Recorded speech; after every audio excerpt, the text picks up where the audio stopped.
So two consecutive integers, or two consecutive odd integers, I should say. So you're absolutely correct. I heard one of you mention it. That would be x would be the smaller one. X plus 2 would be the larger one. Because odd means they're differing by 2, of course. Have a product that is 167 more than their sum. So the sum, of course, is x plus 2. Their product is x times x plus 2. 167 more, the product is 167 more than the sum. I would either subtract 167 from the product or add 167 to the sum to make them equal.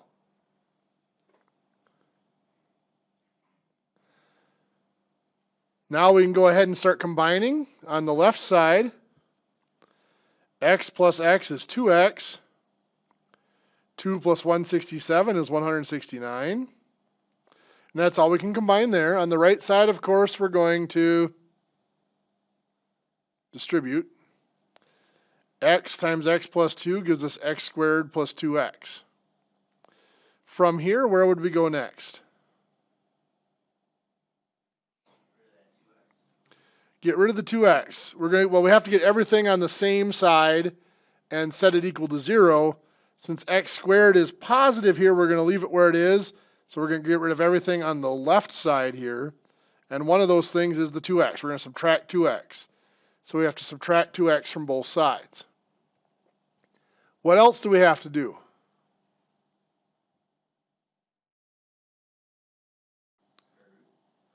Okay, yep. Actually, that is one method of going about it. I will go your direction there. We get rid of the 2x. We've got 169 equals x squared. And yes, we could square root that. What's the square root of 169? 13 or negative 13. Both of those are valid solutions. Now, x is the smaller of the two integers. So if x were 13, x plus 2 would be 15. If x were negative 13, x plus 2 would be negative 11. We need to test both of these possibilities now and see if they actually work. So 13 plus 15 is 28. 13 times 15 is 195.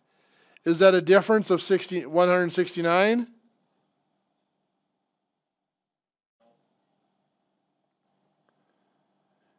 What is the difference of 167? So that doesn't quite work. Let's try the negative 13 and negative 11. Negative 13 plus negative 11 is a negative 24. Negative 13 times negative 11 is a positive 143. Is that a difference of 169?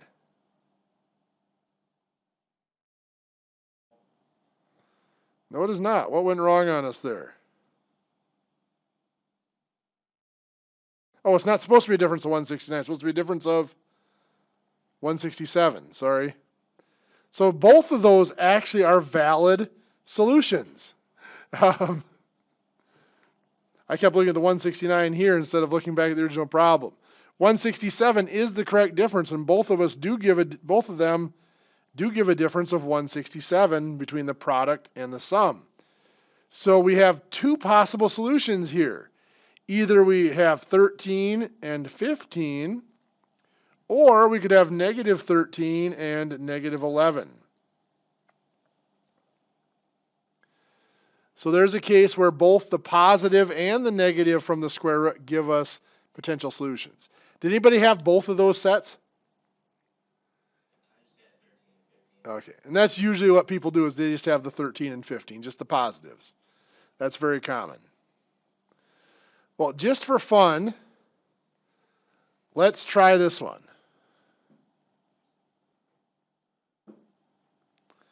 A triangle has sides of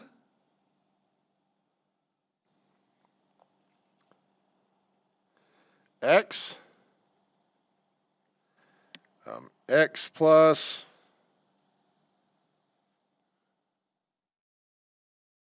7 and x plus 9.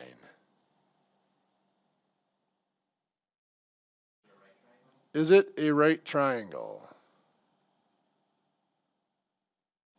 Actually, I'll be nice to you. Rather than saying, could it possibly be a right triangle, find the sides if it is a right triangle.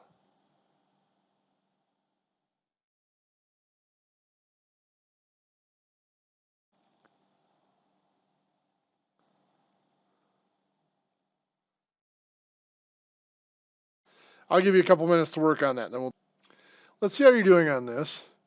Of those three sides, which side would have to be the hypotenuse? The longest one, so the x plus 9. So that makes the x and the x plus 7 the two legs. So it'd be x squared plus x plus 7 squared potentially equals, we're not necessarily sure if it equals, well, no, we said it's a right triangle. I backed off and made it easier on you. X plus 9 squared. So we do know that those have to be equal. So we'll solve it from there. Again, this is where our knowledge of perfect square trinomials comes in handy. X squared, of course, is just x squared.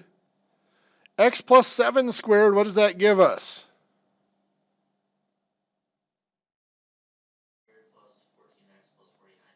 Perfect. X squared plus 14x plus 49. Remember, it's the first one squared gives us the x squared. The first one times the second one is 7x times 2 gives us 14x. You always take that times 2 for the middle term. And then the last one squared, 7 squared is 49. So then x plus 9 squared gives us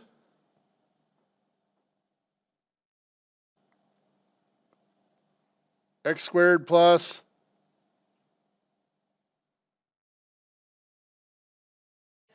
18x plus 81.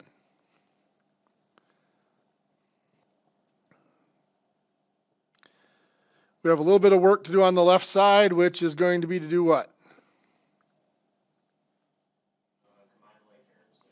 Combine like terms. X squared and x squared give us 2x squared plus 14x plus 49 equals x squared plus 18x plus 81. Now again, we have an x squared on each side, and both of them are positive. So we're going to keep the larger of the two, which is the 2x over here, the 2x squared. So that means we have to get everything else off of the other side of the equation. We remove the x squared by subtracting x squared. We'll remove the 18x by subtracting 18x from both sides. And we'll remove the 81 by subtracting 81. So that's going to give us x squared minus 4x minus 32 equals 0. At this point, it is time to consider factoring. Can we factor x squared minus 4x minus 32? What do we get?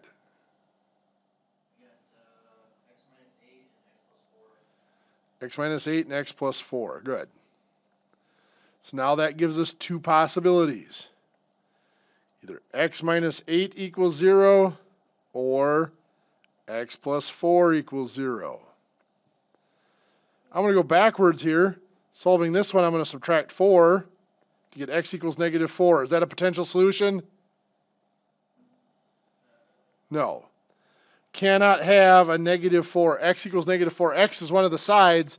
Can't have a side of negative 4. We'll add 8 here to get x equals 8. That is our only possible solution. So we come up here. This side is 8. 8 plus 7 gives us 15. And 8 plus 9 gives us 17. 8, 15, 17 is a well-known right triangle. Any questions?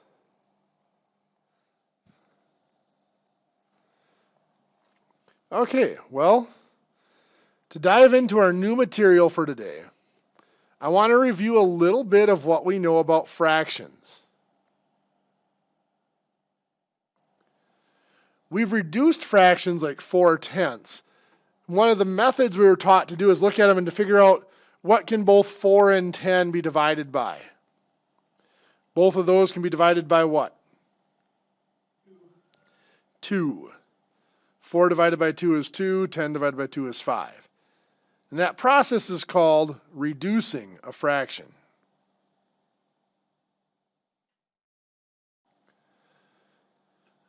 And we've always been taught that that's all you're doing is looking for numbers you can divide both the numerator and denominator by.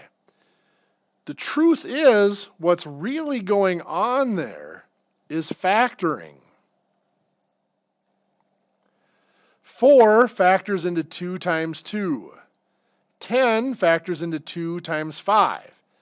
And we are canceling out common factors. We cancel out a 2 on top and bottom. What's left is 2/5. We can have more complex fractions. We might have 40 over 100. Now you're probably looking at that thinking both of those can be divided by 20, and that's true, but let's go about factoring. If I factored 40, if I did that factor tree, I would get the prime factors 2 times 2 times 2 times 5.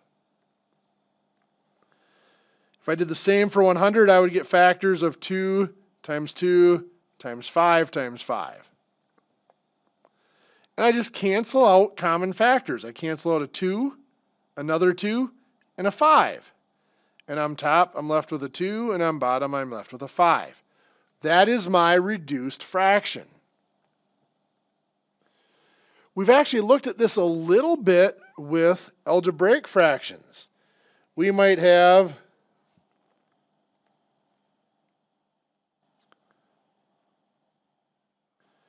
a to the third b squared over ab to the fifth. We can apply the same type of process, factoring, only with variables it's really easy. The a to the third just means 3 a's multiplied together. B squared, of course, is just 2 b's multiplied together. B to the fifth means 5 b's multiplied together. And if we go to cancel out a and a, we can divide out an a, we can divide out a b, and we can divide out another b. And we've seen this when we divide it already. On top, we're left with a squared. On bottom, we're left with b to the third. When we were doing division with our variables and dealing with exponents,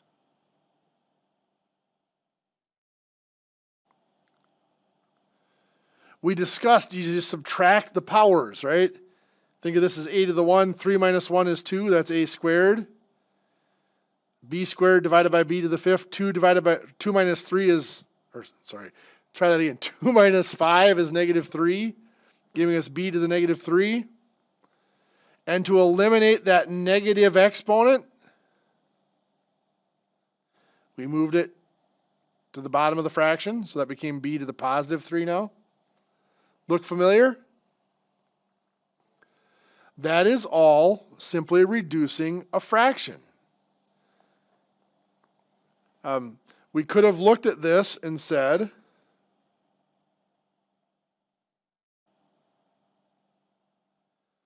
taking just the b's first, or sorry, the a's first, the larger power is on top, so a is going to end up on top.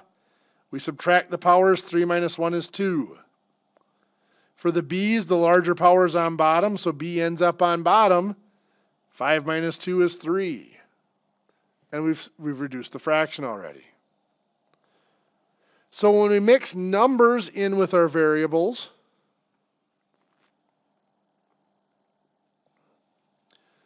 we might have 28 x to the 5th y. Marker's not working very well. Y to the 8th over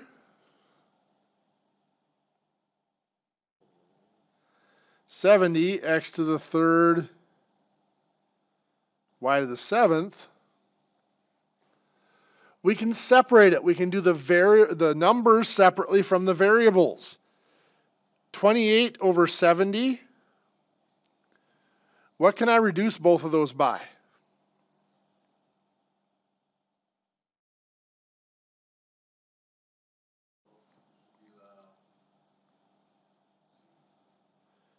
Well, they're both even, aren't they? So let's divide them both by 2. What's 28 divided by 2? 14. What's 70 divided by 2? 35. Now that we've done that, is there anything that sticks out that we can still divide both of them by? 7. There we go. 14 divided by 7 is 2. 35 divided by 7? 5. So the numerical part of reducing this fraction is 2 in the numerator and 5 in the denominator.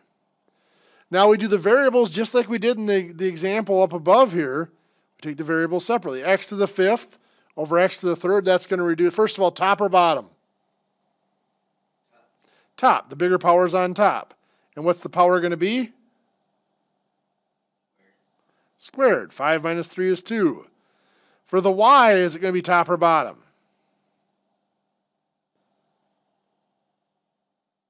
Top. 8 is the bigger power, so it goes on top. 8 minus 7 is 1, so that is just y. So that would be left as 2x squared y over 5.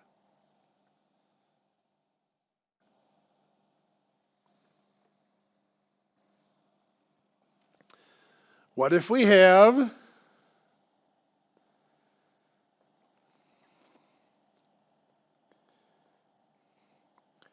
60 x to the 3rd y to the 8th z over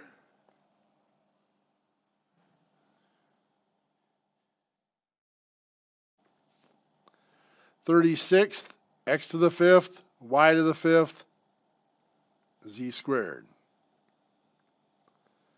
Again, we take the numbers separately. What can both 60 and 36 be divided by? 6. Perfect. What's 60 divided by 6? 10. 36 divided by 6? 6. Are we done there? No. Both of those can still be divided by 2 to give us 5/3. Now, if these were whole numbers, numerical fractions, we would want to reduce that to a mixed number of 1 2/3. However, this is an algebraic fraction. It has the variables in it. Because those variables are in it, we cannot break it into a mixed number because we don't know if this is an improper fraction yet or not. Sure, this is 5 over 3, but we have all these variables here. We don't know what value x or y or z have. It might be that this is still a proper fraction because of those variables. So in our answer, we have 5 in the numerator and 3 in the denominator. How about for x? First of all, is it in the numerator or denominator? Denominator. X to the 5th is the bigger power. So then what's the power going to be on it in our answer? 2. 5 minus 3 is 2. For y, is it going to end up in the numerator or denominator? Numerator. The bigger power is in the numerator, so y ends up on top with a power of 3. Y to the 3rd. And for z, where's it going to go? Denominator and a power of 1, or just z. So 5y to the third over 3x squared z. Not so bad? Well, let's throw in some of the stuff we've been learning.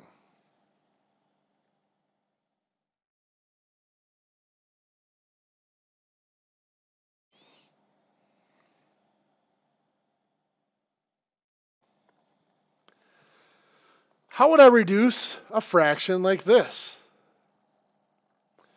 Well, just like we saw at the beginning where I took the numerator and denominator and I factored them and I canceled out common factors, I want to do the exact same thing here. X squared plus 7x plus 12 can be factored. What am I going to get?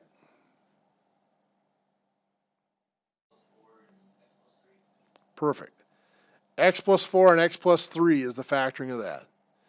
4 times 3 makes 12. If I did my outside, x times 3 is 3x. Inside, 4 times x is 4x. That adds up to the 7x.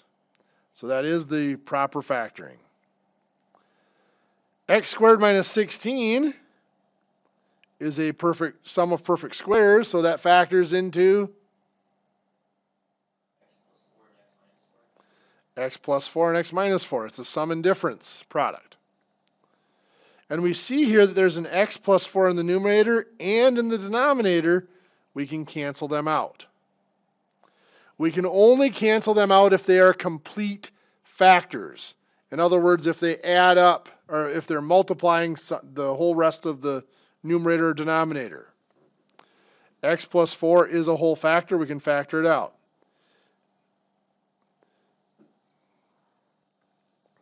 I get asked all the time, well, why can't I cancel the x's here and here?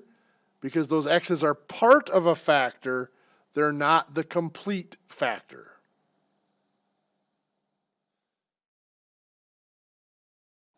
Let's have you guys try one of these.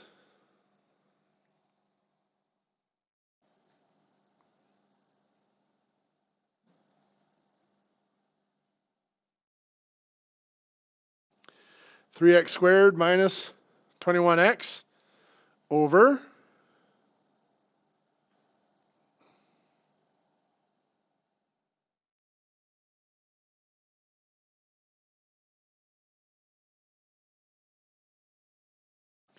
x squared minus 5x minus 14. Reduce that fraction for me. So if we look at our numerator up here, how are we going to factor that?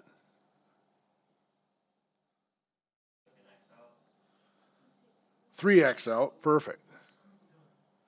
Take a 3x out, we're left with what? X minus 7, good. On bottom, x squared minus 5x minus 14 is going to factor to be what? X minus 7 and x plus 2, good. And of course that means we can cancel out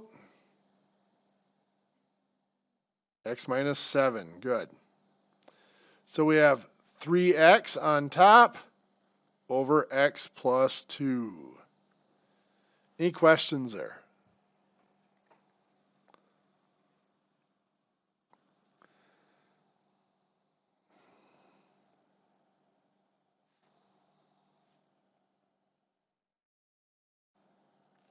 So I might have something like 16x to the fifth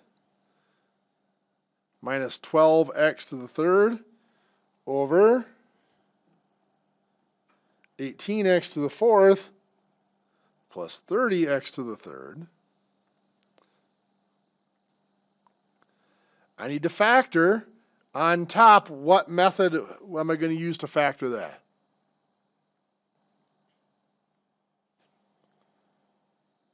I'm looking for a common factor. Right? What's my greatest common factor there? 4x cubed, 4x to the third. If I divide that out, what am I left with?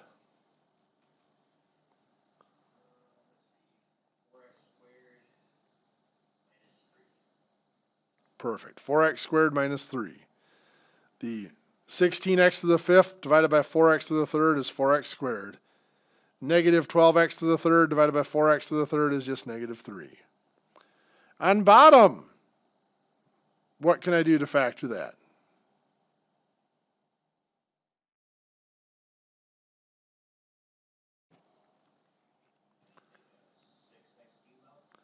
I take out a 6x to the third. What's that going to leave me with? 3x plus 5. Good. What can I do to reduce this? Yeah. These factors here can't be reduced. There's nothing in there, there's not another factor that's identical to it. But these pieces here, these are actually several factors combined. I can reduce those. 4 and 6 can both be divided by what? 2. Gives me 2 over 3. X to the third over x to the third can cancel out completely. So on top here I have 2 times 4x squared minus 3. And on bottom I have 3 times 3x plus 5. I could leave it like that. I'm just fine with that on a test or anything else. My math lab may ask you to recombine them. If you left it like that and my math lab counted it wrong, let me know and I'll go back in and double check them.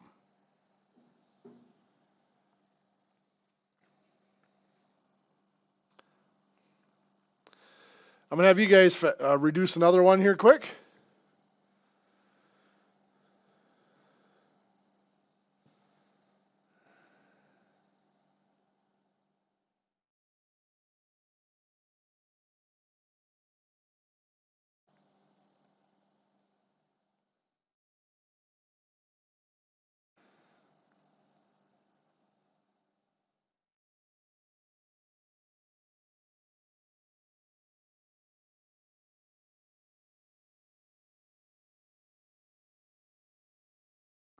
So I got 7x to the fifth minus 63x to the third over 7x to the fifth plus 56x to the fourth plus 105x to the third.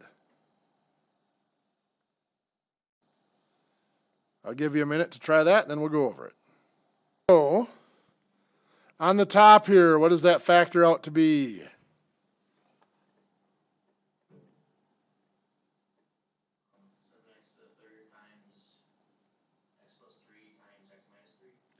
Perfect. 7x to the third times x plus 3 times x minus 3 on bottom.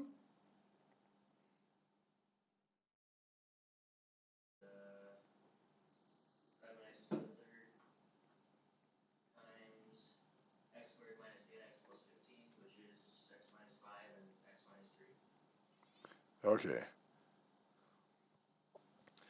Really close. It's actually, since these are both positive here, it's actually x plus 5 and x plus 3. You got a negative in there somewhere. So then the 7x to the third completely cancels out. The x plus 3 cancels out. We have x minus 3 over x plus 5.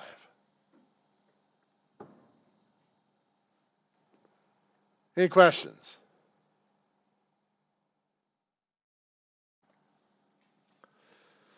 Now, when we're looking at these, one thing we need to talk about when we look at rational expressions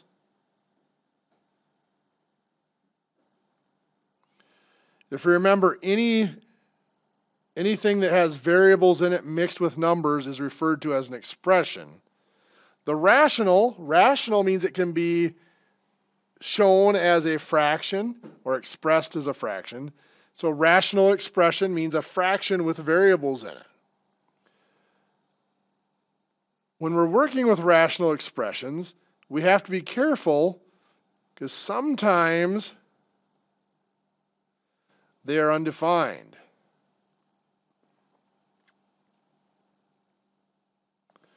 What do I mean by sometimes they are undefined? Well, we're used to saying that variables, x, y, z, a, b, whatever we're using for those variables, we're used to saying that those variables can take on any value. But when we look at rational expressions, that's not quite true.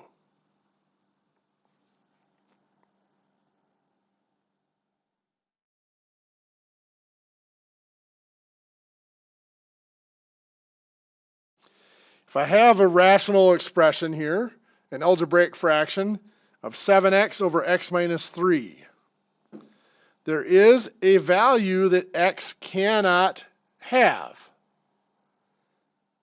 If x is 3, this would become 7 times 3 on top, which is 21. But on bottom, it would become 3 minus 3, which would be 0. Can I have 21 divided by 0? No. We cannot divide by 0. If I try to divide by 0, my calculator gives me a nasty message. Divide by 0 error. We can't do it. If we try to divide by 0, it allows all sorts of really weird things to happen in our math. So for this rational expression, x cannot equal 3. Because since we can't divide by 0, we cannot have a denominator in our fraction that's equal to 0. So for this fraction here,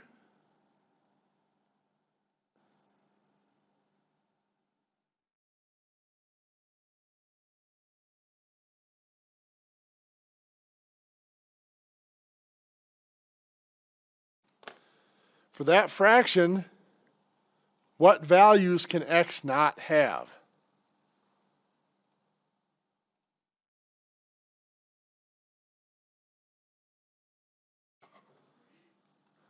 Okay, x cannot equal negative 3. Very good. Because negative 3 plus 3 would be 0. We can't divide by 0. How about negative 8? Could x be negative 8? Well, if x were negative 8, 8 plus negative 8 would be 0. What's negative 8 plus 3? Negative 5. Is that valid? Of course it is. I can divide 0 by other numbers. It's just always going to be 0. I just can't divide other numbers by 0.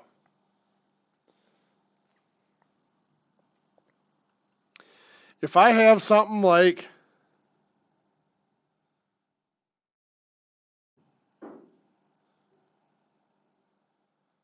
this, 37 over x plus 5 times x plus 2, remember our zero product rule. One form of our zero product rule is if two numbers are multiplied together, if either of them equals 0,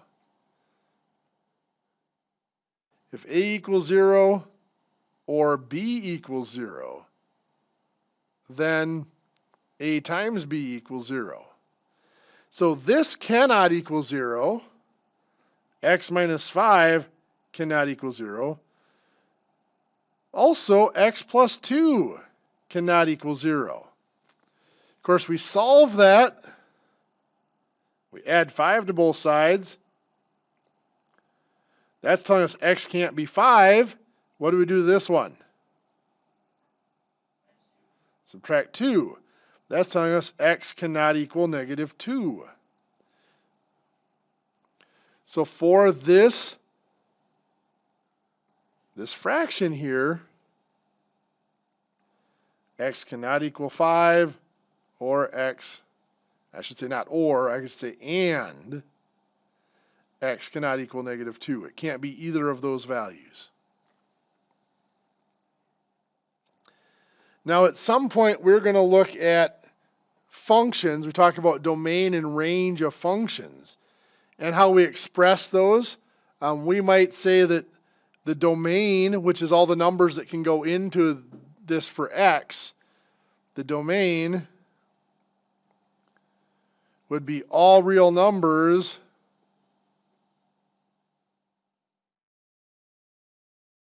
except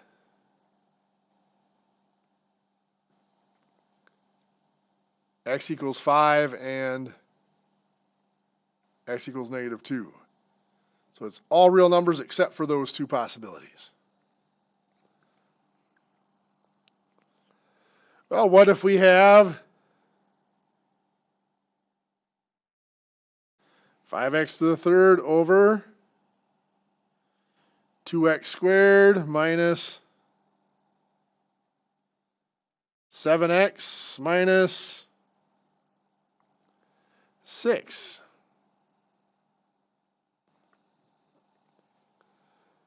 What values would make that denominator 0? Well, this is exactly what we've been doing with solving quadratic equations. Think about that being equal to 0. How would we solve it?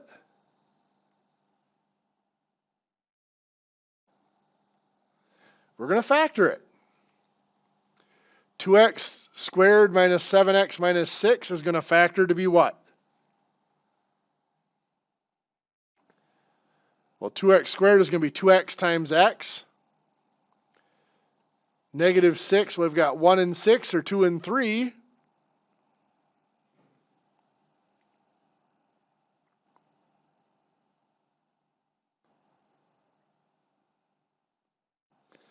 I screwed up there, by the way. That should have been a positive 6. It'll work if we have a positive 6. Now it might be easier for you to factor. What do we get?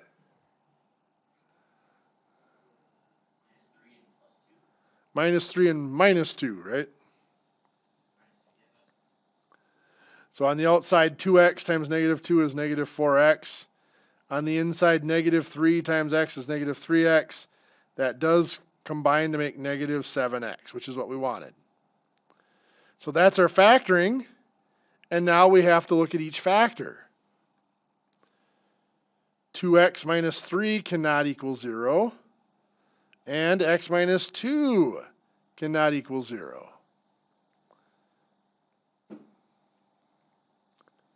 What do we do to solve the first one over here?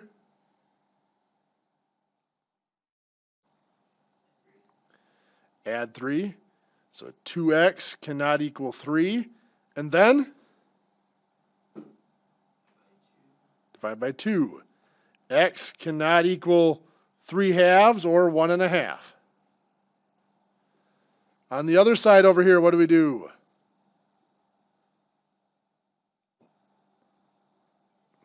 Add 2 to get x cannot equal 2. So for this, x cannot equal 1 1/2, and x cannot equal 2. I'm going to have you try one in your notes.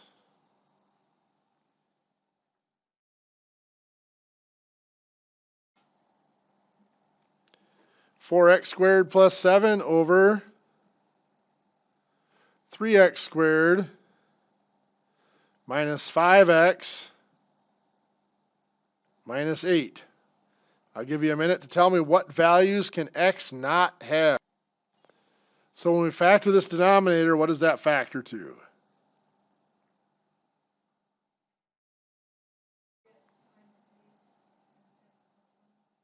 Three x minus 8 and x plus 1. Good. So if we let 3x minus 8, of course, not equal 0, and x plus 1 not equal 0. This one we can add 8. 3x is not equal to 8, and divide by 3 to get x cannot equal 2 2/3. This one we just subtract 1 to get x cannot equal negative 1. So x can't be 2 2/3, and x cannot be negative 1. Any questions? I'm going to have you try one more.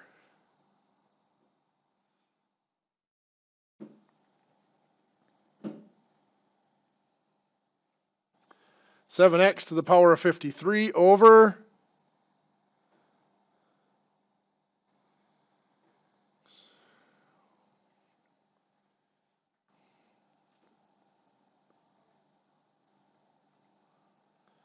5x to the fifth minus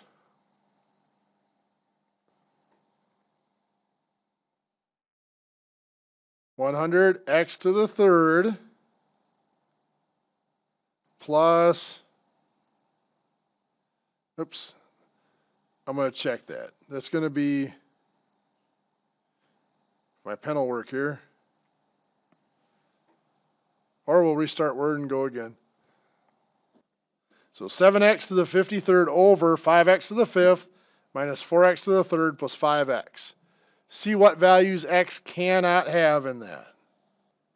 So this one might not be the nicest thing I've done to you guys today.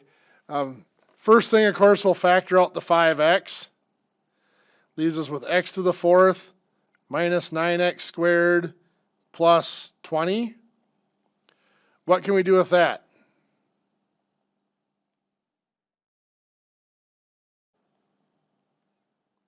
What's that x to the 4th minus 9x squared plus 20 factor to?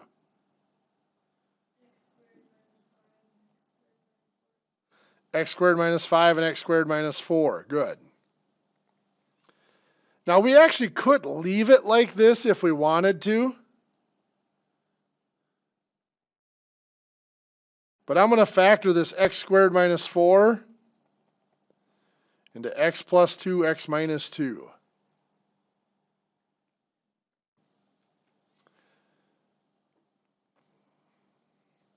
So 5x cannot equal 0. Let's handle that one first. What does that mean? If I divide by 5, that just means x cannot equal 0. So there's one of our things that x cannot equal.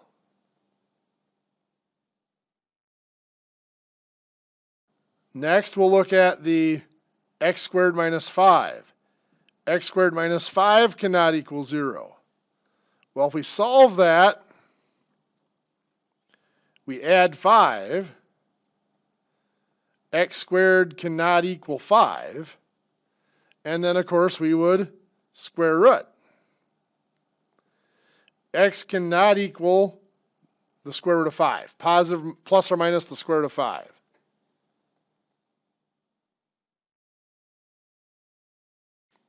I just put the plus and minus on there saying the positive square root or the negative square root. Neither one can be used. And then finally we have these last two. X plus 2 can't equal 0. What does that tell us? X cannot be negative 2. And finally, x minus 2 cannot be 0, tells us that x can't equal 2. Good. There are actually 5 values there that x cannot equal. X can't be 0, it can't be the positive square root of 5 or the negative square root of 5. X can't be negative 2 and x can't be positive 2. There's one other restriction on the values of x in that denominator of a rational expression.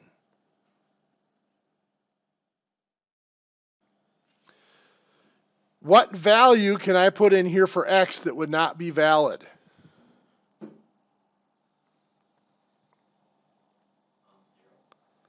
The square root of 0, of course, would be 0. So x cannot be 0. That's absolutely true.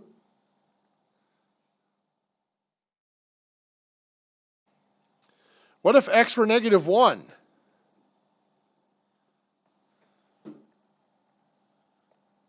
Try to do the square root of negative 1. Our calculator tells us, I don't think so. Non-real number. So for this rational expression to work, x has to be greater than 0. Because if x equals 0, it won't work. And if x is less than 0, but if x is less than 0, we're trying to take the square root of a negative, so we can't do that either.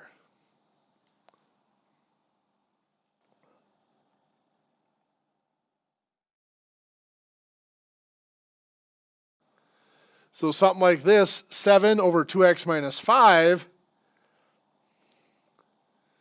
2x minus 5 has to be greater than 0. So we would go ahead and we would add 5. 2x has to be greater than 5. And we divide by 2. So x has to be greater than 5 over 2.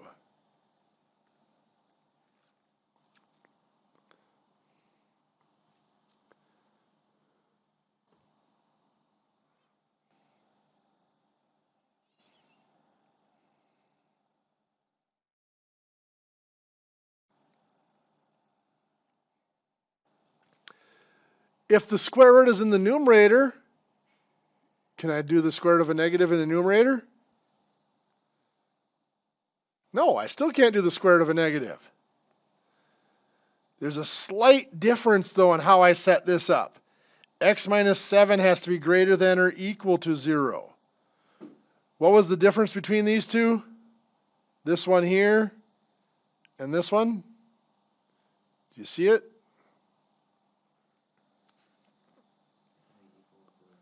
Yeah. Down here it's greater than or equal to. Up here, it was strictly greater than. Why? Well, because the square root of 0 would be 0. So I can't have it equal to 0 if it's in the denominator. If it's in the numerator, it can be equal to 0. You can have a 0 numerator. It just can't be the square root of a negative. So we would go ahead and solve this by adding 7 to get x is greater than or equal to 7.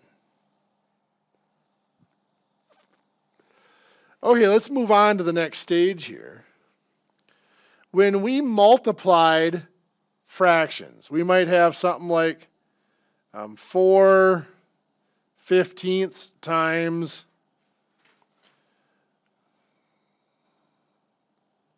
let's go 3/10.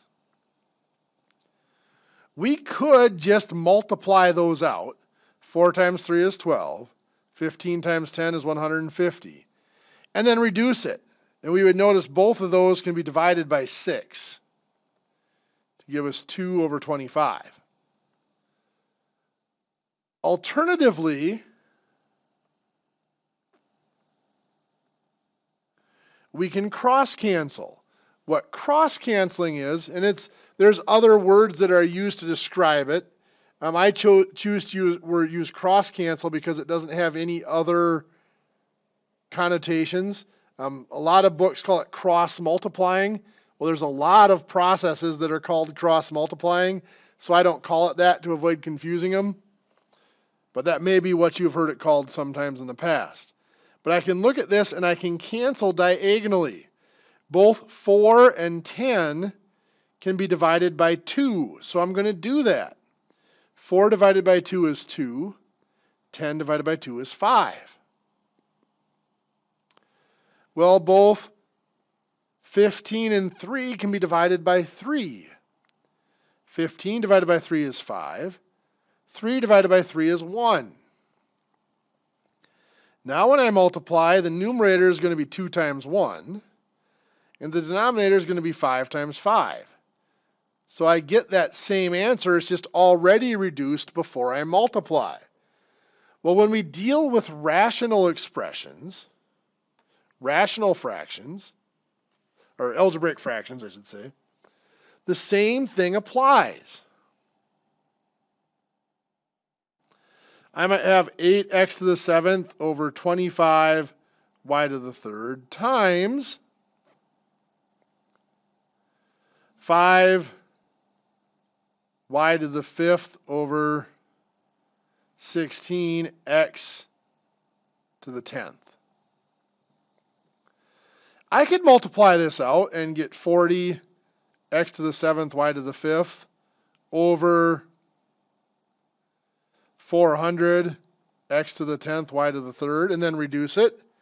But that seems like a lot of extra work. What we can do is this. We can cross cancel. And I can, just like I did when I reduced them, I can look at the numbers separately if that makes it easier for me. With the 8 over 25 and 5 over 16, what can I reduce? What can I cross cancel?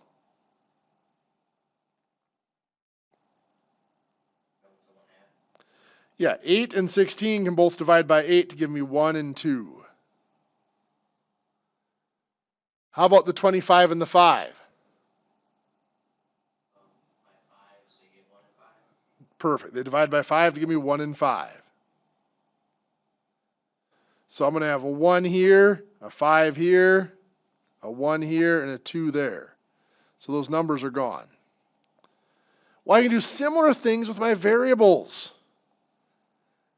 X to the 7th and x to the 10th. The x to the 10th is the bigger one, so I'm going to cancel it out, and I'm going to be left with x to the 3rd here on bottom. Same with the y to the 3rd and the y to the 5th. They cancel out. What am I going to be left with? Y squared on top. It's the bigger one, and the difference between the two powers, 5 minus 3 is 2. So on top here I have 1 times y squared. That's just y squared. On the bottom I have 5 times 2x to the 3rd. That's 10x to the 3rd. If I were to reduce this, by the way, both of those can be divided by 40, x to the 7th, y to the 3rd.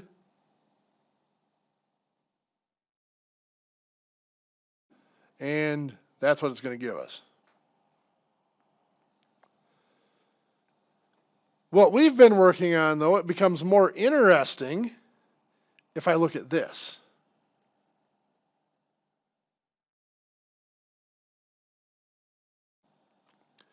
X squared plus 12x plus 35 over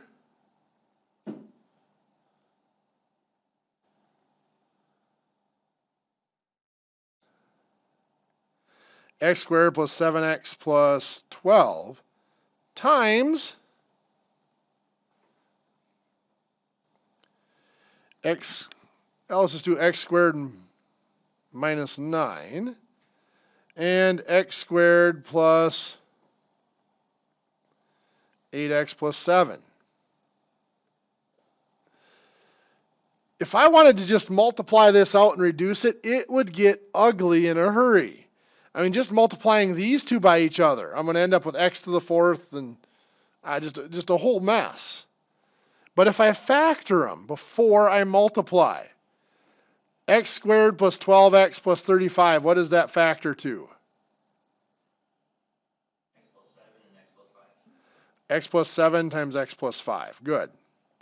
How about the x squared plus 7x plus 12?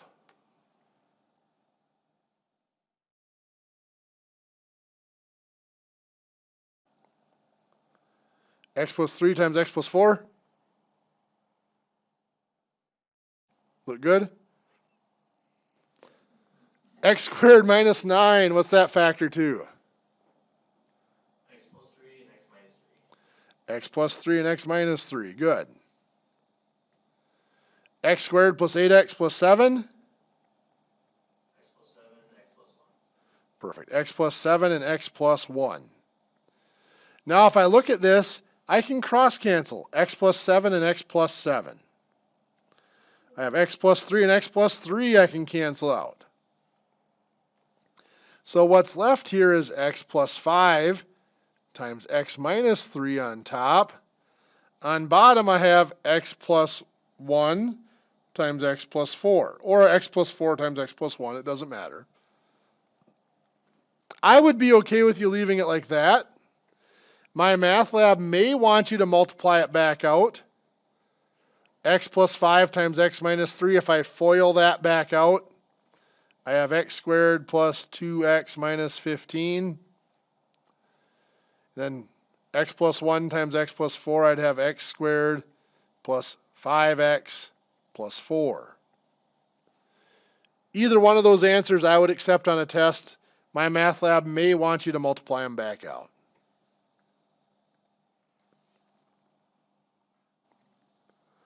How would it be different if it's division?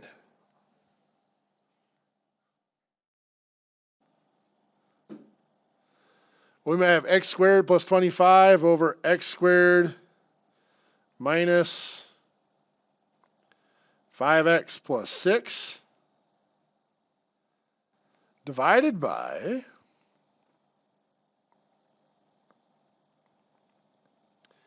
x squared plus 10x plus 25 over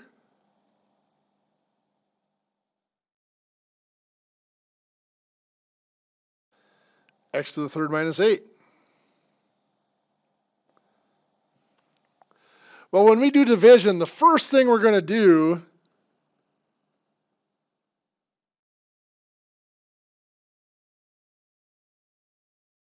is to change it to multiplying by the reciprocal.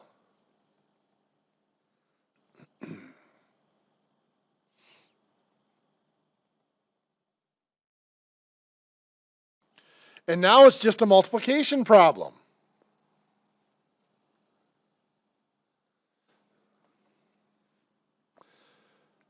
Let's factor and see if we can cancel anything out.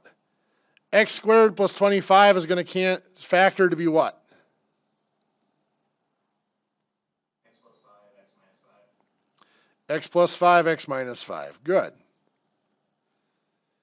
X squared minus 5x plus 6 is going to factor to be what?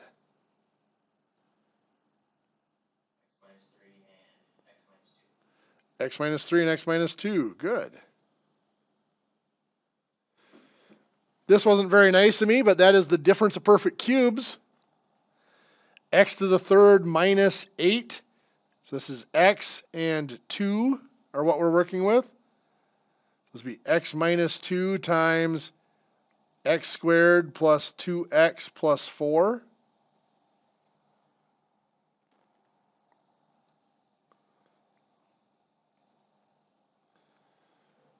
On bottom here, x squared plus 10x plus 25 factors to be what?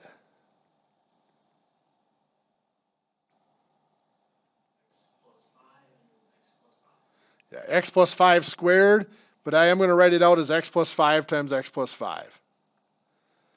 Now we have x plus 5 and x plus 5 that'll cross cancel. Oops, I wrote in mine, and one of these should have been x minus 2. We have an x minus 2 and an x minus 2 that'll cancel. So on top here we have x minus 5 times x squared plus 2x plus 4. And on bottom we have x minus 3 times x plus 5. Now I get this question all the time. Can I cancel out the 5s? No. Why can't I cancel them?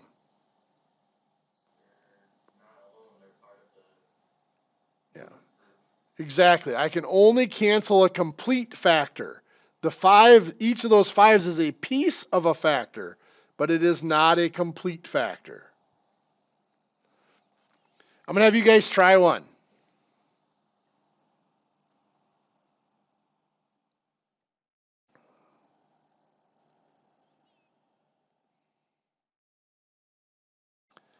Three x squared minus 15x over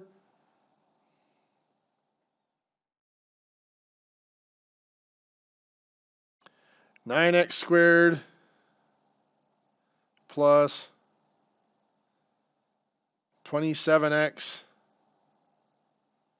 plus 18 divided by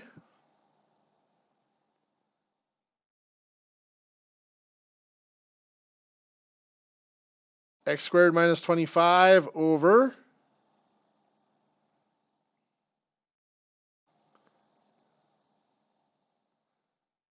x squared plus 7x plus 10. I'll give you a couple minutes and we'll go over that. We're getting close to our time here, so let's go ahead and go over this. So 3x squared minus 5x, or minus 15x, is just going to be 3x times x minus 5. For this one here, I can factor out a 9. And then that'll be x plus 2.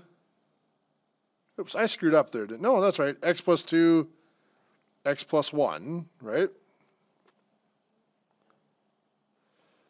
Times, notice, by the way, I already did the reciprocal of this here when I rewrote it. So it's multiplying by that reciprocal. The x squared plus 7x plus 10 is just x plus 2 times x plus 5. X squared minus 25, x plus 5 times x minus 5. I can actually reduce right within this fraction. X plus 5 and x plus 5 cancel out. X minus 5 and x minus 5 cancel out. X plus 2 and x plus 2 cancel out. Am I done yet? Not quite. These can both divide by 3. That would leave me with just x here and 3 there. 3x divided by 3 is x, and 9 divided by 3 is 3. On top, all that I have left is that x. On bottom, I have 3 times that x plus 1. So that is just fine by me, x over 3 times x plus 1, or it's x over 3x plus 3.